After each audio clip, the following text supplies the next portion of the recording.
ఇద్దరు కొడుకులు. అయితే నా భర్తకు బాగోదు, నాకు బాగోదు.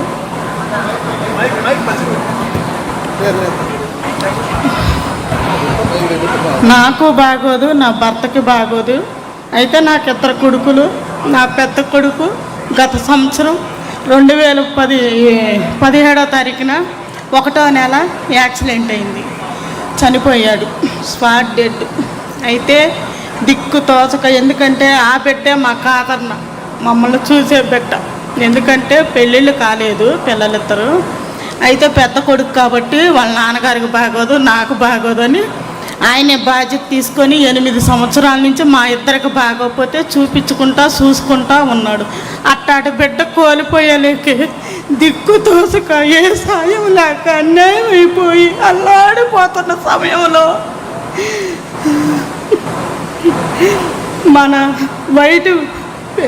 మన వెంకట్రావు గారు, మన గ్రామానికి వెంకట్రావు గారు వైట్ పేషెంట్ ఉన్నారు.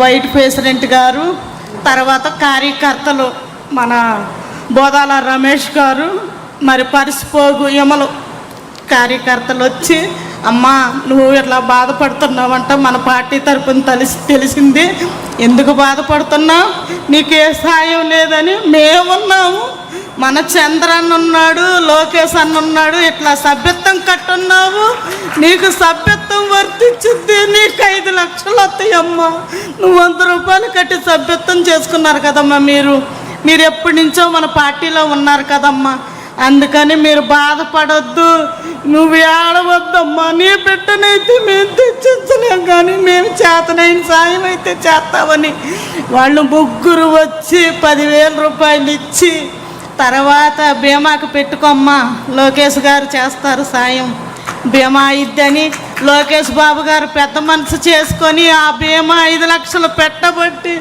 ఆ 5 లక్షలను మాకు అందబట్టి నా చిన్న కుమారుడికి పెళ్లి చేసుకొని నా ఆర్థిక పరిస్థితులన్నీ తీర్చుకొని మేము ఇలా ఉన్నామంటే చంద్రబాబు గారు, లోకేష్ బాబు నా పుట్టింటి వాళ్ళలాగా ఆదుకున్నారు, నా తోడ పుట్టిన వాళ్ళలాగా. లోకేష్ బాబు గారు, చంద్రబాబు గారికి నేను జీవితకాలం రుణపడి ఉంటాను. నా జీవితం అంతా ఈ పార్టీకే నేను నిలబడతానని నేను హామీ ఇస్తున్నాను. ఈ పార్టీయే జీవితకాలం రావాలని కోరుకుంటూ మనస్ఫూర్తిగా.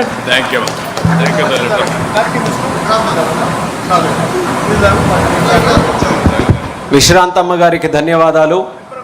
ఆమె తాలూకా ఆవేదన, ఆమె తాలూకా బాధ కేవలం ఆమె తాలూకా కథ మాత్రమే కాదు, తెలుగుదేశం పార్టీలో ఎంతోమంది కుటుంబాలకి మన అన్న లోకేష్ అన్న గారు మొదలుపెట్టినటువంటి కార్యకర్త సంక్షేమ నిధి కానీ, మన ఇన్సూరెన్స్ కార్యక్రమం కానీ, ఆపదలో ఉన్నటువంటి ఆ కుటుంబాలకి ఏ రకంగా భరోసా ఇస్తూ వాళ్ళ పిల్లల జీవితాలకి ఒక పునాది ఇచ్చే కార్యక్రమం ఎలా చేస్తుందనడానికి విశ్రాంతమ్మ గారు చెప్పినటువంటి మాటలే మనందరికీ కూడా ఒక భరోసా అనేది మరొకసారి తెలియజేసుకుంటూ, ఇప్పుడు ఇదే తీర్మానాన్ని బలపరచవలసిందిగా సూదిమల్ల సునీతమ్మ గారిని వేదిక మీదకు ఆహ్వానిస్తున్నాం.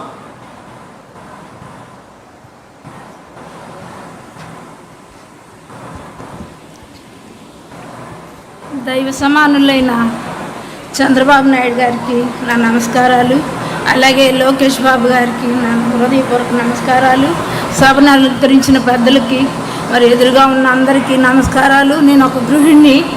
మరి నా బోత్ లెగ్స్ యాక్సిడెంట్ అయ్యి నేను 32 సంవత్సరాలకే నేను ఇంట్లోనే తప్ప బయట కూడా నడవలేను, ఆఖరికి ఆర్టీసీ బస్సు కూడా ఎక్కలేని స్థితిలో ఉన్నాను. నా భర్త నన్ను వివాహం చేసుకోకముందు నుంచి తన ఓటు స్టార్ట్ అయిన దగ్గర నుంచి టీడీపీ పార్టీలో మరి తిరుగుతూ ఉండేవాడు.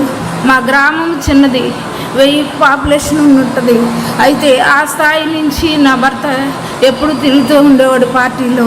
మరి గ్రామ పార్టీ నాయకుడి దగ్గర నుంచి మరి గ్రామ పార్టీ నాయకుడు, మరి అలాగే మండల పార్టీ అధ్యక్షుడిగాను, మరి